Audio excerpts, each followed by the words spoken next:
Hey, everybody, and welcome back to another edition of the Bulletproof Dental Practice Podcast. I'm solo tonight because my co-host, Dr. Peter Bolden, couldn't make it, but I'm really excited that I have a very close friend of mine who's not a dentist, which is awesome, but she has a lot of value to bring. My good friend, Britnie Turner, on the podcast tonight. Hello, thanks for having me. Yeah, thanks for being here. I know you're busy, and Britnie's a nationally acclaimed speaker. She's got her own Wikipedia page, which is so badass. I was like, how do you get one of these? And then, of course, the girl that I was talking to before was like, well, you have to be a badass to get one. Absolutely.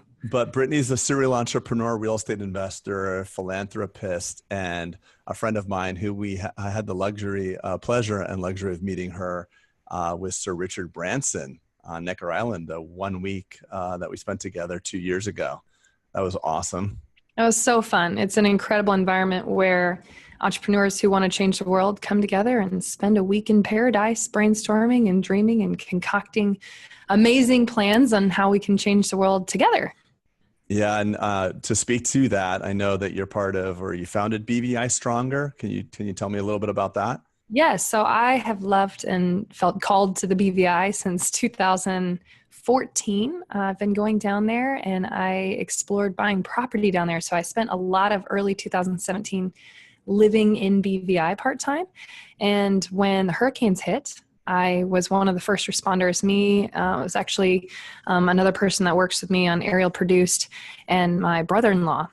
I had to have a token guy because all hell was breaking loose down there. People were going nuts because there was no food or water and no communication. It looked like the whole country had been wiped out so bad that we thought everybody was dead.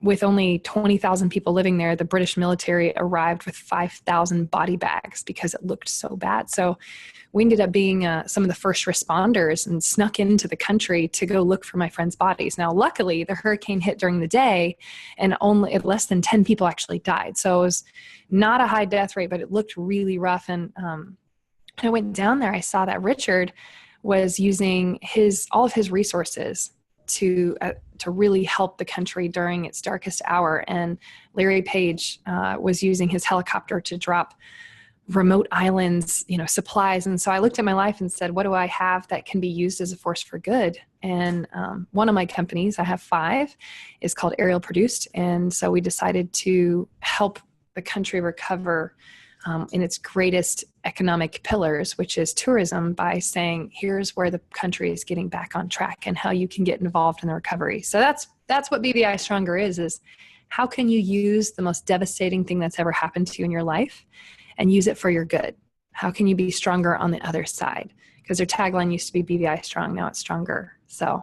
Oh, that's awesome. And then I kind of live by everywhere. I remember watching some of the early videos because you were just literally, I mean, how soon after the hurricane were you on the ground? I was shocked that you were able to get there that quick. There were no flights. Yeah, we actually snuck on one with CNN. I really don't know why they let us on. And then we had to sneak in the country. It was 4 days after.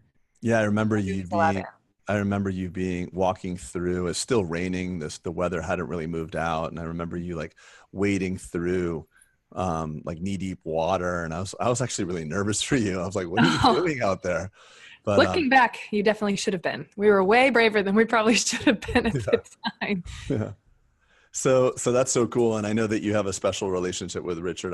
Richard Branson. I was witnessing that. It's awesome that you guys have that awesome friendship. What a powerful person to be friends with. And not only a powerful person, but a kind and humble individual. I mean, just being in his presence is transformational. You learn a lot about what a leader could be. And it's really cool.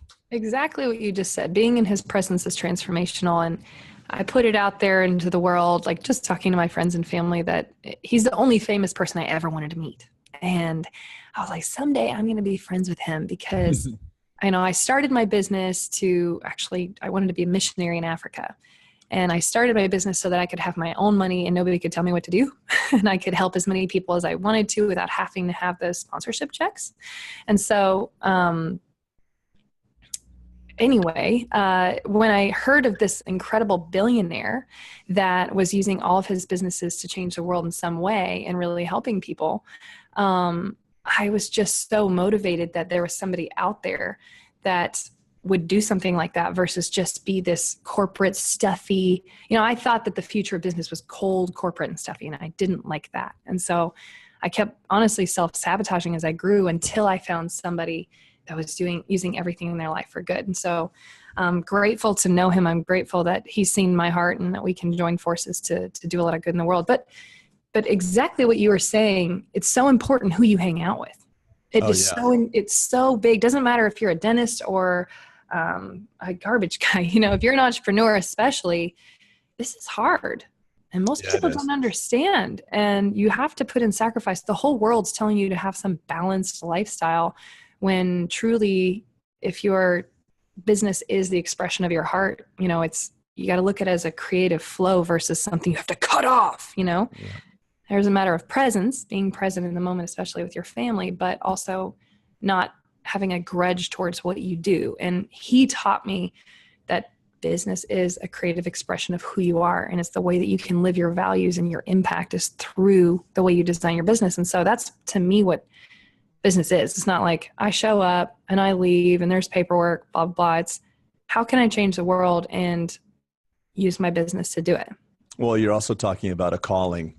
And to quote because you and I are both Tony fans, but Tony talks about like being pulled towards something or being pushed towards it. And when you're pulled towards it, you don't really run out of steam. And, it's your calling. It's an expression of what you want to create for the world.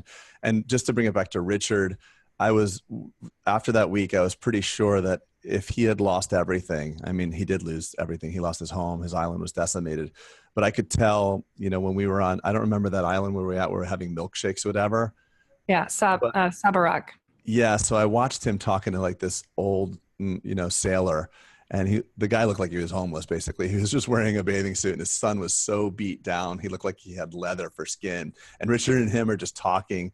And I could just sense this ease about Richard that if he had lost everything, all of his companies, all of his money, this guy wouldn't be affected at all. He really wouldn't. He is the epitome of he's at a happy space, and it's not because of what he has or what he owns or what he's done. He's just happy because he's living life in his own terms, and it's just really beautiful. And the funny thing is when you feel that way and you're operating that space, you tend to even do better. So when you don't. Crazy you say that. I mean, it's almost been the theme for this year for me I was trying to ramp it up. And I just went to another Tony conference in December, but I think true success is being able to have joy in your soul, regardless of your external circumstance. And, instead of, I'm a very motivated person and I'm motivated to help people. And I actually feel this burden every day that if I'm not doing this stuff, then kids are going to die because I have the ability to help them. And so it's tremendous pressure, even though it comes from a good place. But my new filter for just going through life isn't just having this goal in front of me. It's actually, how can I find more of God's beauty in every moment as I'm going through life? And then secondary, my goals are there, but they're not my first filter. If that makes sense. Yeah, and when I'm looking for that, I'm literally, I had some crap hit the fan today and I was like, what is God's beauty in this moment? And the beauty was we get to be more organized. Like I get to train this person on how to be better at paperwork, and then I won't have to worry about it anymore. And then I can go out of the country even more because the beauty in this moment is we get to see where the holes are. And so I really do have a joy that I've never had because I'm thinking that way. And was this program that you did in December, was that Date with Destiny you're talking about? That was Date with Destiny. I love Date with Destiny. It's my second year going. It's amazing. Yeah. So, this is not a Tony plug, but, obviously we don't take any sponsors on the show whatsoever, but you should totally go. Yeah. So, you got two Tony fans here. My co-host Peter would be rolling his eyes right now, but, what an investment in your life and your well-being. As dentists, we spend hundreds of thousands of dollars to go through courses and schooling. And, there's no real life training that goes along in dental school. And there's no life training that happens really for any of us. And we all drank the Kool-Aid on this bullshit that if we just have this or just did that, then we'd be happy. And that's total and complete bullshit. because we all know that you get, I mean, look at you. I'm looking at your awards and nominations, and not to discredit them, but on your Wikipedia page, you got the 30 Under 30 award from the Cystic Fibrosis, the Council for Women in the Workforce, the Ernst & Young Entrepreneur Winning Women, Glamour Magazine Hometown Hero, Enterprising Woman Magazine, and it can go on and on, National Business Journal, National Association of Women in Real Estate Business. That won't lead to fulfillment. It won't. Achievement and fulfillment are not always related, but we all, especially in the Western world, in America, even more so, we drank this bullshit Kool-Aid that says, if I just get this one award, and I just get this much money, then I'll be happy. And Richard, to bring it to that experience, the one palpable thing is, I'm like, I know for shit sure if he lost everything, that guy's cool. Like, he is cool. Yes. I mean, not cool like cool as in you're cool. He's just good. Like, I don't know if I'm at that level. If everything disappeared for me, I might need some help. I don't think he'll need help. I really don't. I think his being is happy and content. And Tony, by the way, is really like that too. Tony went through, he's a constant student and life mastery himself. And he's got really good teachers around him. And he's got a very joyful being. And I've seen him in very uncomfortable positions. I'm his dentist, so I know that he's truly uncomfortable. Yeah, no one's in their core joyful state when they're in the dentist, but he's filled with joy. Well, that was such an important thing for me. It's literally, if the focus is if every day all I focus on is finding more of God's beauty in this moment, then my gosh, I'm going to be fulfilled every single moment. And instead of having to accomplish this or this person do what I need them to do, or now I'm stabbed in the back, it's like, man, yeah, I'm finding the beauty in the moment. And then everything else is secondary. I really can't express. I think I've really have reached what Richard's got and what Tony's got. And I don't really know how to explain it except for you're existing outside of that circumstance. You have joy inside because every day you're going to have such a great excuse for being miserable or pissed or guilty or upset. And freaking real estate development is so stressful. Yeah. Being a bootstrapped entrepreneur is very difficult. I mean, I started my business living in my car and working for free. And I'm a female in the South at 21 years old in the construction industry. Nobody believed in me, okay, for a long time. And I just had to learn to be joyful because so many things go wrong, especially in construction. And so it's like, I'm going to be happy on the inside and everything else will be figured out. Everything. Yeah. And I think it begs some mention too, is like, you've had to reinvent yourself. So I imagine, I don't want to put words in your mouth, but I imagine the 21-year-old Britnie living in her car kind of has a chip on her shoulder, like, F you every world, I'm going to show you what I got. There's something that motivated you, right?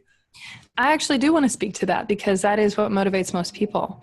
And to arrive not a jaded, angry person at the top, I didn't take that approach. I wanted to take that approach. And that is a big motivator for people. But for me, I remembered this little girl who I met at 17 years old. I was in Costa Rica. I was actually on a mission trip. And I met a little girl that was sexually abused as an infant. And her vocal cords were destroyed. And she couldn't speak. She was now 8 years old. And when I found out that this had happened to her, of course, I was so upset. But then when I realized that 1 out of every 4 babies in this village were dying from fathers breaking in their kids, I was so upset because they were just a plaything. Like, this was a normal thing. And I realized I had to figure out a way to change this society of thinking that a child or a woman is your plaything. Like, how do I create value around that? And so instead of being angry when people don't believe in me, I look at them and I'm like, I probably won't remember your name. Like, where were you when I got on my knees and asked God for the vision on how you actually changed this? Like, where were you when I decided what my why was? You're not going to be standing at the pearly gates accountable for my life. You're not going to be there. I won't remember you. You have nothing to do with my potential. Nothing. And so whether you believe in me or not is not going to be my motivation. My motivation comes from within and what I want to do with my one chance on earth. And I'm going to be intentional with that, whether you believe me today or tomorrow you're saying how you met me. It doesn't matter. Like, so that to me has allowed me to have a different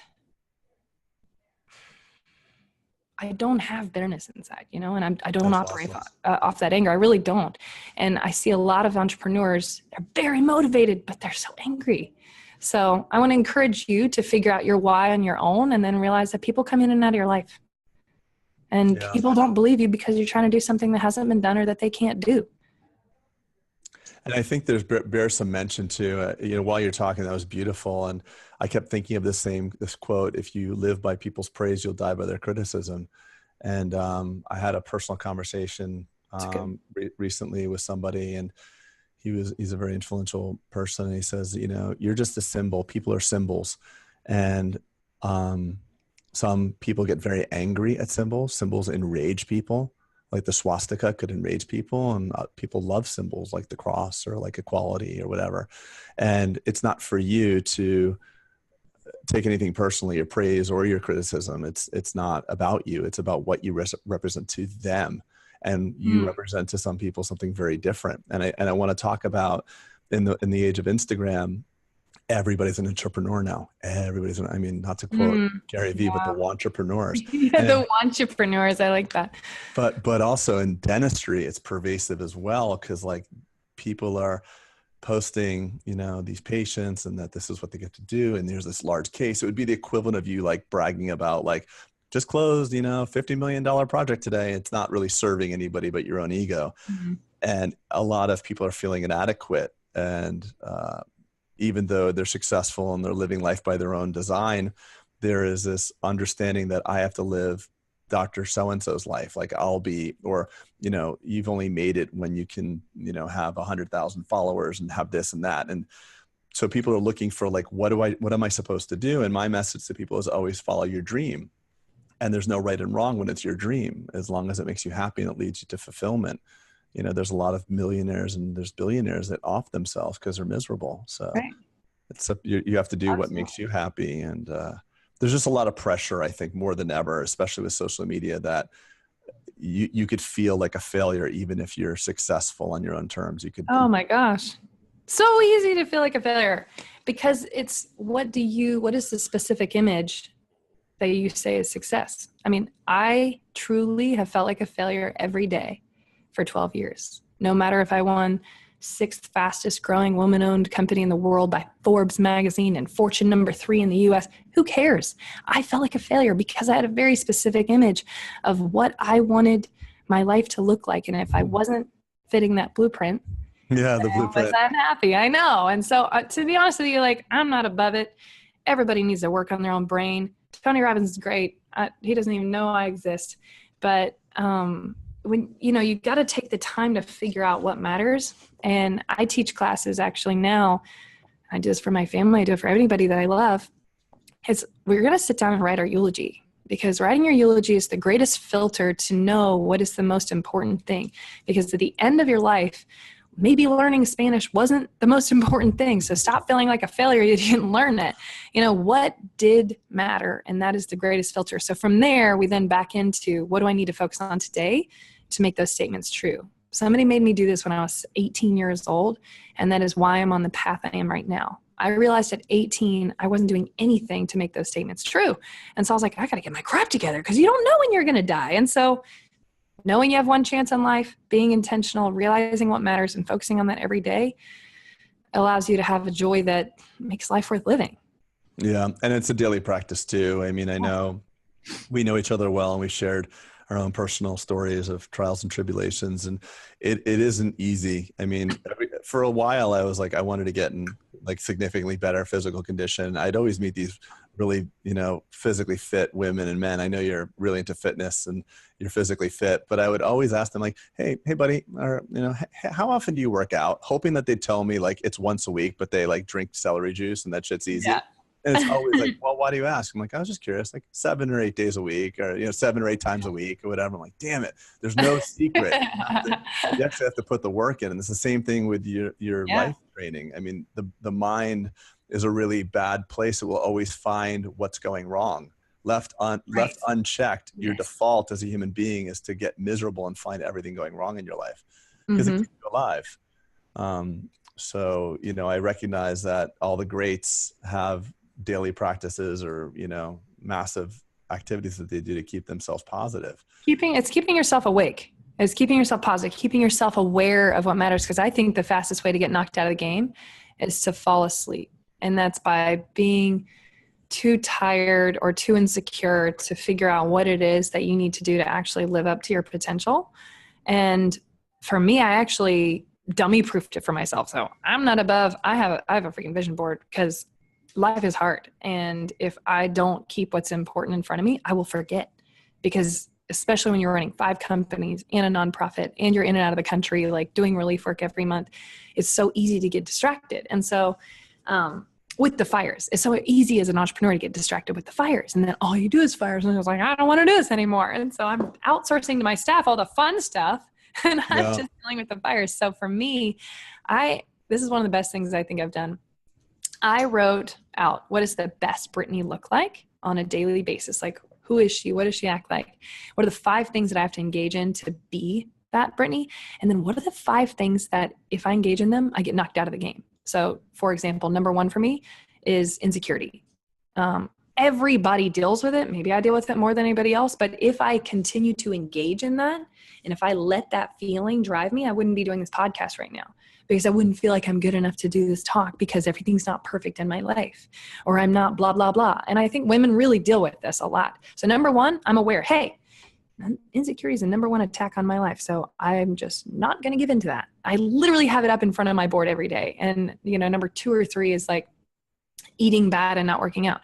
If I eat bad, then I'm going to feel like crap and I won't feel like putting myself out there. I won't be able to think at the level I need to make the decisions I need to. I won't want to go be in front of people because I'll feel gross. It'll increase my insecurity. And like number 5 is having a bad personal network. Allowing the wrong people in because I feel like getting away and not having meaningful conversations, which is rare. But when it does, it's like keeping the wrong people around me. Right now, I've been hanging out with some of the most incredible people I've ever met, and it's just changed everything. So I'm hanging out with them all the time now. And it's so fun because they would never engage in the worst you. Like, yeah, they won't let you do it. No, you just eat healthy because it's what you do. Of course you work out. No, you don't, talk negative about people. They would vote you off the island if you did that. And so I love having that standard around me because I try to hold everybody else to that too. I just don't want to engage in it. And it's hard when you come from nothing or you're changing your life. If you're ever leveling up, you are going to be different than whatever's around you. So lead by example. But there's so much power in just your own mindset by who you hang out with more than ever. Because I'm just finally hanging out with people that are just so much farther than me and mindset wise. It's been really good. That's awesome. Yeah. Yeah. I and it's hard because a lot of, younger people like you and probably our listeners, you almost, you have to leave some people behind, unfortunately. And I don't mean that in a way that you just have to be discriminating with your time. Yes. I think it's discriminating. You have to, there's people that actually don't want you to succeed. Some of the people you grew up with, even some of the people in your family who love you very much don't want to see you change. And it's not that they want something bad for you. It's just that change for many people is uncomfortable. So it's an interesting thing that even people that love you could not want you to advance for their own insecurities. It's back to what you said. Your mom could want that. Your mom could be like, "Oh, I miss the old Britnie," or your mom loves you. She wants the best thing for you, but in fact, your advancement could make her feel insecure as well.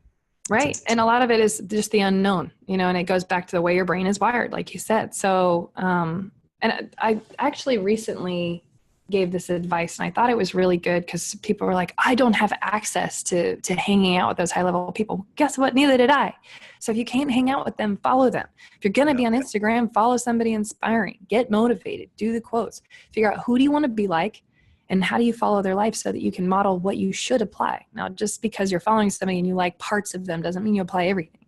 It's easier now than ever though, Britnie. I mean, when I was your age, we had nothing. We carved on stone tablets when I was your age. Oh, I remember that. Yes. You showed me pictures. But they were sketches. Yeah. So. But like even a podcast like this and, that you can see what other people are doing and seeing the work that they're putting in. this is just so powerful that there's so much free stuff Oh, now. thank God. There's no excuse. I mean, Yeah. amazing what you can get in the mind of. Like, you can hang out with Craig, and you could never afford to hang out with Craig. You could I don't know never about that. afford to just get a lunch with Craig and hear his mindset, but you can listen to him every week or however often you do these. Yeah. You know, it's incredible what you have access to, the great minds that are around us, the books, the podcasts, the YouTube. In my darkest days, my best trick, number one, best trick, listen to a cheesy motivational video on YouTube. I don't give a crap if it's cheesy. It's fixing my brain. Yeah. Your brain can get so disrupted. It is so easy to get stressed out when you're dealing with millions and millions and millions of dollars and problems that come along with it. People hurting you, people you adore, leaving, like people you believed in. It's very difficult to emotionally stay on track. And so you have to surround your brain with the way it needs to think. You're just going to have to flood it, open that floodgate of positivity and figure out what matters. So that's what I do. That's my go-to. It's also humbling to know that the greats all get their butt kicked too. Oh my You gosh. know, you look at everybody goes through their own stuff, and I think it's humbling and to recognize we all have to go through it. And it's what's your tolerance? What's your tolerance for risk? What's your tolerance for adversity? I mean, I've been, you know, even when we watched Richard in the island, I remember he would wake up at like 5:30 and start his tennis game, and Tony jumps in a 52 degree cold plunge every morning. I can't even freaking do that. I've been in his house and watched him and be like, I can't live. 52? I thought it was 62. Ooh, 52. No, it's 52. It's freezing. No. And I mean, these guys are being rewarded in public for what they do, you know, in private. Yes. You know what? So I was accepting one of the biggest awards I ever won. I had no clue I was going to win this award. It was like the top 100 fastest growing companies in the US. And we got down to number 3. I thought I don't know why we were invited. I had no idea that I would even be on that list. Congrats. And I was walking across the stage, and God gave me this really specific picture. And he showed me terrified on this crappy little couch at 3 a.m. at 21 years old. And I was working every night till 3 a.m, from 6 till 3, and 6 a.m. till 3 a.m. And nobody ever knew I was doing that. Nobody would ever guess I had to put in that much work. But I was so faithful with it. It was like exactly what you just said. What you do in the dark, you get rewarded for in the light, or punished for in the light. So be careful. But yes, I mean, it's so interesting how, because there's just not that many people, in my opinion, that are taking the time to focus and put in the work, that when you do, it might be years later, but it will come out. It will come out what you're doing. And so I want to encourage you, if you're feeling like, oh, it doesn't matter. Well, one, don't do it for other people. Do it for you. That's so important that you just said that, by the way. But your excellence will come out eventually. Just give things time. And that, as a millennial, as an impatient millennial, we don't want to hear things take time, but you have your whole life. Stop thinking that you need to post about it right now. Oh my gosh. Yeah, it's true. But I think that when you're doing it for other people, and I'm the victim of this because I'm a pleaser, I want to make everybody happy. And being a pleaser is really not about them. It's actually about you, because you want to be liked for what you do. So it's even under the guise of helping people. If you're helping people for you, you're not loving them. You're kind of, doing business. It's still selfish, right? It's selfish. So getting your motive straight is so important, and why you want to do something. And that's what leads to fulfillment. If you have the wrong reasons, there's a great equalizer at the end. When you get the reward, you'll feel inauthentic, and you won't feel good. So you got to get your why down. I know we hit on that a bunch of times. It's funny because when my co-host is on the podcast, and Peter, everybody knows Peter, because we have such a yin and yang. We're just calling each other out. But I think I always talk about the why, and I know it's so overdone, but it's so underused. It's so underused because people are pursuing goals that they think are going to make them happy, but they haven't really spent the time to think why it's going to make them happy, or what. Right. Does it sound good, or does it actually mean something? Yeah. And I have people calling me saying, hey, what should I do? Should I open up 10 dental practices? Should I open up 1? What's the best model to make the most money? I'm like, if money's your motivator, that's the shittiest motivator ever. You'll get it. But I just ask them why a million times. Yeah. Who cares? And the funny thing is it eventually runs out. I remember a conversation with the dentist. He's like, I want to sell. I'm like, and then what? He's like, what do you mean? And then what? I'm like, what are you going to do? And he's like, well, I'll have $20 million. I'm like, okay, so what are you going to do with it? Well, what do you mean? I guess I'm going to go on a boat and drink champagne and have models all around me. I'm like, for how long? He's like, well, I didn't really think about it. I guess like, I don't know, a month or two. I'm like, okay, then what? Yeah. He's like, I don't know. And this is a guy who's very influential in my space and lectures to people. So, I mean, getting everything you wanted or ever wished for and being unhappy is probably, you know, one of the biggest curses you could ever survive. So I don't know. And that's why people that win the lottery are also not happy after a while. I was reading a really good article, by the way. I know we're getting tangential, but there was a really cool, have you read the book, The Subtle Art yet? The Subtle Art of Not Giving a F. Oh, no, you know what? But I've heard good things. Yeah. So Mark Manson wrote it and it's just phenomenal. You've got to get the Audible. It's so good. And for those listening, you got to listen to it. But Mark Manson just basically says that happiness is not the destination, it's in solving problems.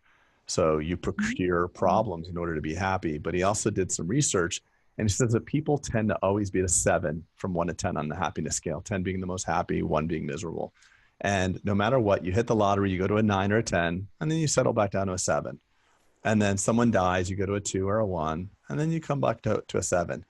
So there's just this yearning, and I think we have it worse in Western society, specifically in America, because we have such access to everything.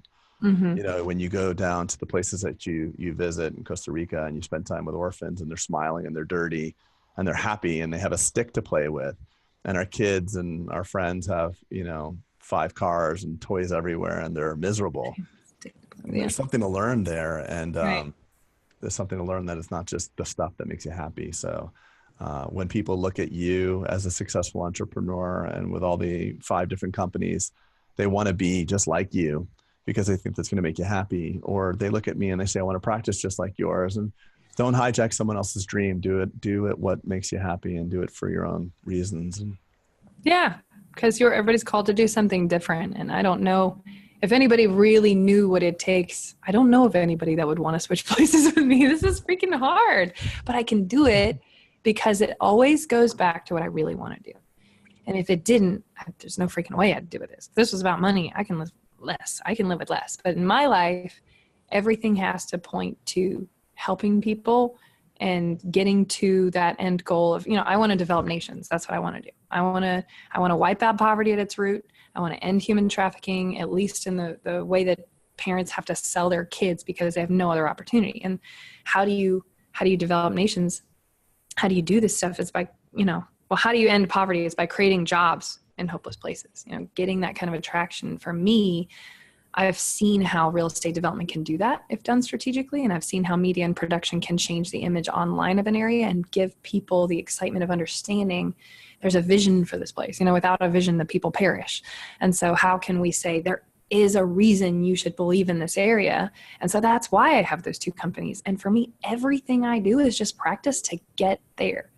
I know I can do it. I know I can figure this out because I could have been that little girl. I could have been any of those little girls. And I have so much access to resources here just because of where I live in the world that for me, I want to do something about it. And the new change is not being so stressed in the process or upset in the process or really counting on humans to follow through in the process. Like this is almost like you have to look at life as a video game.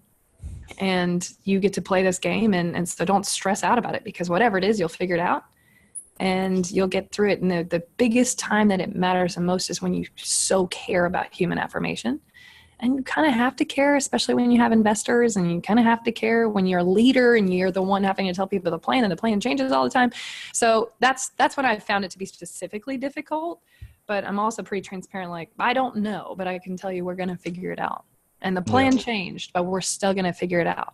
And so I just encourage you to not get so stressed, but to trust that you've lived through everything you've gone through so far. And so worst case scenario, you have a great story on the other side, because when it comes time to making a decision, you're going to do the right thing. Yeah. So true. I love it. I really love it.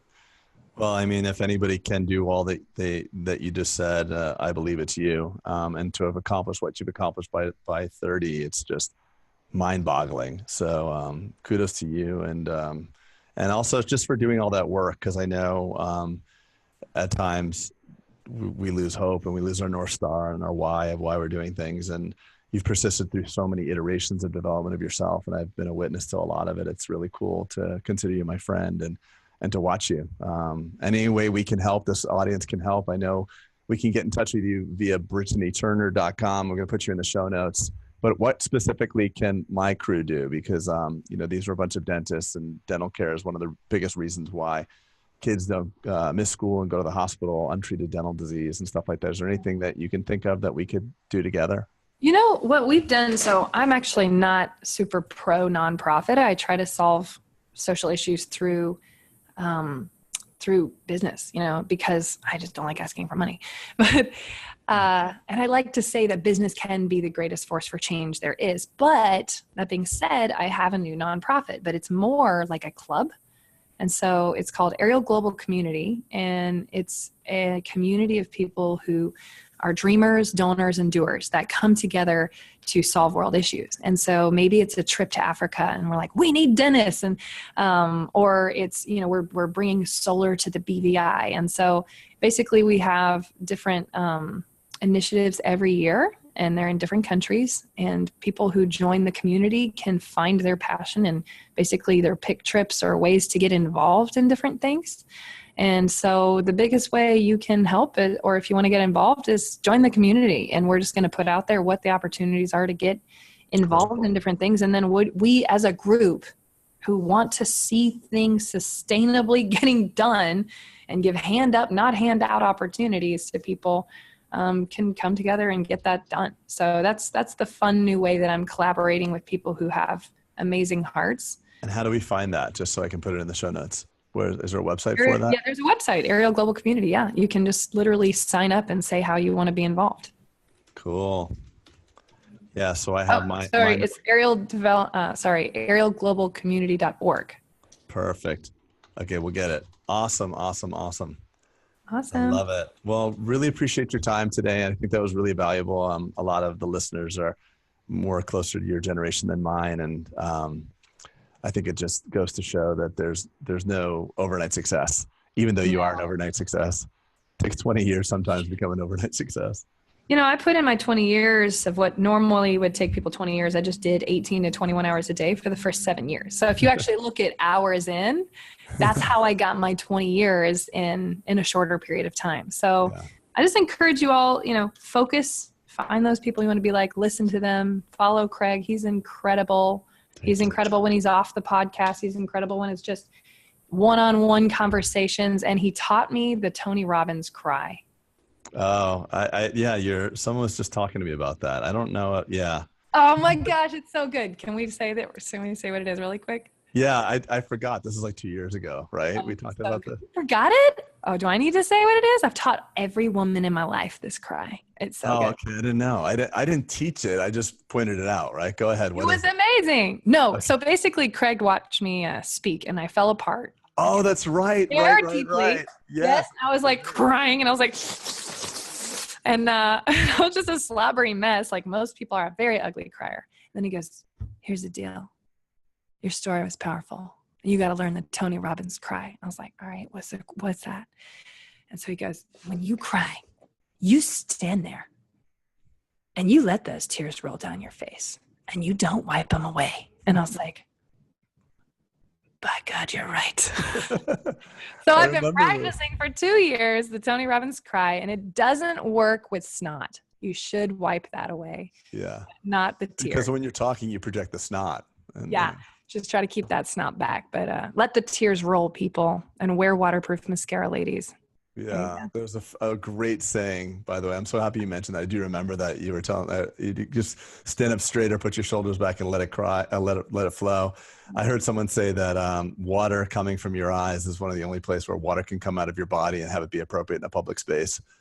So the only place that you can leak water from is your eyes. So let it go. It's okay. Everybody cries. It's okay. It's a sign of strength as long as you're doing it for the right reason. So awesome. Well, thanks, Craig. I had a lot of fun catching up with you, and thanks for teaching me everything that you have taught me. You've been an inspiration in my life, and I hope you keep doing what you're doing. Thank you so much, Britnie. I'm looking forward to seeing you here in January. I'll definitely stop by. I'll see you. Awesome. And thanks for your time today. And everybody that wants to get in touch, we'll put Brittany Turner's information in our show notes. And once again, Brittany, it was awesome. Exactly what I thought it would be. It provided massive, massive value, and keep doing what you're doing. You're an inspiration to all of us. Thank you. Talk to you soon. Cool. Talk to you later.